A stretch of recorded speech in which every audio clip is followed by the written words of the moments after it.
Hello guys, welcome to our channel. இன்றைக்கி பார்த்தீங்கன்னா நம்ம ராப்ளெக்ஸ் விளாடாததுனால இந்த கேம் விளாடுறோம்.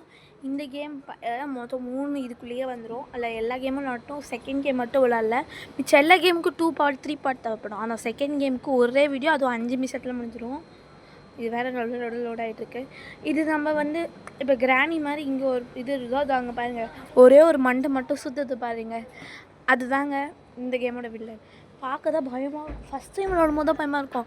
நீங்கள் விளாட உங்களுக்கு ஈஸியாக இருக்கும். அது என் ஃப்ரெண்டு தான் எனக்கு இதுக்கெலாம் அப்படி பயப்படுற, ஒரு கேமராக இருந்துட்டு இதுக்கெலாம் பயப்படுறீங்கன்னா நீ என்னடி கேமர் அப்படின்னு சொல்லிட்டா பாருங்க, எனக்கு மனசே தாங்கலை. அது இது இருக்குது பார்த்தீங்களா, இவன் அந்த ஒரே இடத்துல தான் இருப்பான். சும்மா இப்படி மண்டையை அசைப்பான் வருவான். அதுதான் நமக்கு ரொம்ப கஷ்டமாக இருக்கும். எதுவும் நினச்சிக்காதீங்க. பின்னாடி வீட்டில் தான் சுற்றுட்டு நல்லா சத்தம் பயன்னு வருது. எடுத்துக்காதீங்க. இவன் வரான் பாருங்க, அவன் தான் அங்கே இருக்கானே, அப்படி எதுக்கு அவன் வாயில் போய் சொரிக்கிறாங்க? அவங்களும் சாப்பிட்றக்கே அப்படின்னு நம்ம ஓடி வந்துட்டோம். இங்கே முடி சொந்த ஒருத்தன் மாட்டிக்கிட்டு வச்சுட்டு இருக்கான். இப்போ அவனை பார்த்துட்டு அந்த மிருகம் இருக்கும். ஓகே, அது மிருகம், அது பேர் எப்படி எனக்கு தெரியாது. மிருகம்லாம் சொல்ல முடியாது. இதோ இங்கே வழிபட்டுருக்காங்க. நம்ம இங்கே போய் இந்த முட்டு சந்தை தான் அவனை முட்டிகிட்டு இருந்தான்னு நினைக்கிறேன். ஓகே, 2 பாயிண்ட் முடிச்சிட்டோம். இப்படிலாம் வந்தீங்கன்னா எப்படிடா? இப்போ இவனை இப்படி சுற்று. வாடாடே.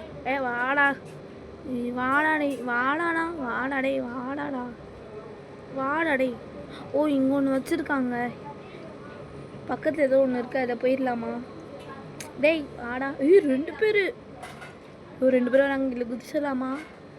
ஐயோ, இதுக்குள்ளேயே யாரும் இருக்க மாட்டாங்களே. ஐயோ, கிட்ட வராங்க. குதிச்சிடலான்டா. இங்கே வேறு ஒருத்தர் நிற்கிறான். இப்போ 2 பேரும் அந்த சைடு போகும்போது நம்ம இந்த சைடு போயிடலாம். ஓகேங்க, 2 பேரும் நமக்கு டிமிக்கி 2 பேருக்கும் நம்ம டிமிக்கி கொடுத்துட்டு வந்துட்டோம். இவன் அந்த ஒரே இடத்துல தான் இருப்பான். நம்ம கிட்ட போனால் தான் அவன் அசைவான். ஆனால் ஒரு சின்ன கேப் கிடச்சா போதும் நம்ம எடுத்துக்கணும். இது ரொம்ப ஈஸி. அவனை சுற்ற வச்சுட்டு நம்ம ஓடி வந்துடணும், அவ்வளோதான் இது. டே வேண்டாம், வாடா.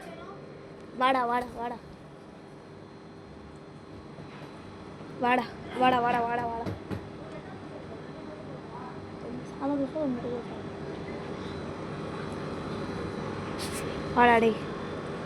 அவனுக்கு டிமிக்கி கொடுத்துட்டு நம்ம போயிட்டோம். இப்போ வந்து மேலே போயிட்டுருக்கோம். இது வந்து 2 மேஸ் இருக்கோங்க. இந்த மேஸ் ரொம்ப கஷ்டமாக இருக்கும். பட் நம்ம ஈஸியாக ஆக்கிடுவோம்.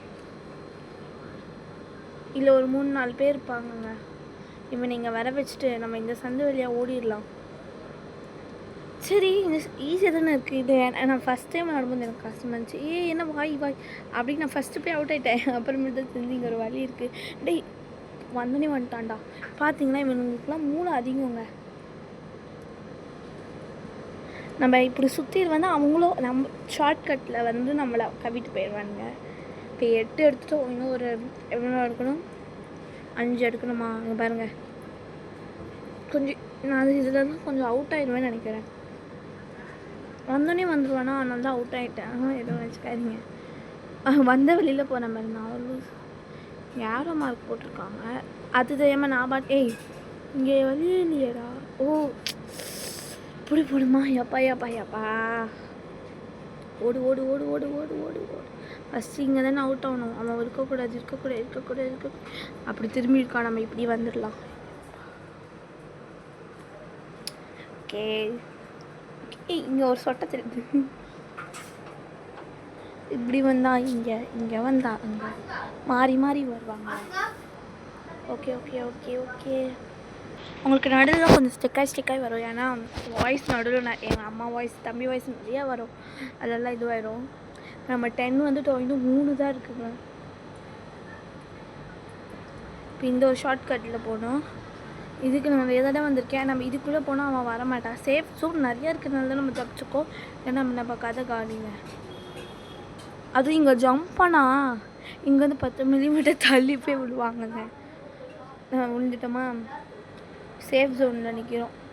செக் பாயிண்ட்டை மட்டும் நம்ம தொடாமல் செத்தோம் நம்ம. ஆனால் இங்கே செக் பாயிண்ட் ஈஸியாக கொடுத்துட்டாங்க. ஐயோ, இப்போ எப்படி நான் கீழே குதிச்சேன்? ஏன்னா குதிக்க முடியலங்க. நான் என்ன பண்ணுவேன் சொல்லுங்கள்? இந்த சைடு ஏதாச்சும் ஒரு வழி இருக்குமான்னு தெரில. சரி, எப்படி போக? அந்த சைடு ஆரோ மார்க் போட்டிருக்காங்களே. தேவைன்னா பார்த்தீங்க இதோ இருக்குங்க இங்கே ஒரு செக் பாயிண்ட். அந்த சைடு ஆரோ மார்க் போட்டிருக்காங்க. எத்தனை தடவை தானே இங்கே இருக்க ஒரு செக் பாயிண்ட். 13 செக் பாயிண்ட் முடிச்சாச்சு. இது வந்து எனக்கு ரொம்ப கஷ்டமாக இருந்துச்சு. ஏன்னா இதில் 2 பேரும் ஒரே இடத்துல வந்து முட்டிப்பாங்க பாருங்கள். இதுவே பண்ண முடியாது. நம்ம முடிச்சிட்டோங்க. அண்ட் தேங்க்யூ ஃபார் வாட்சிங். பாய்.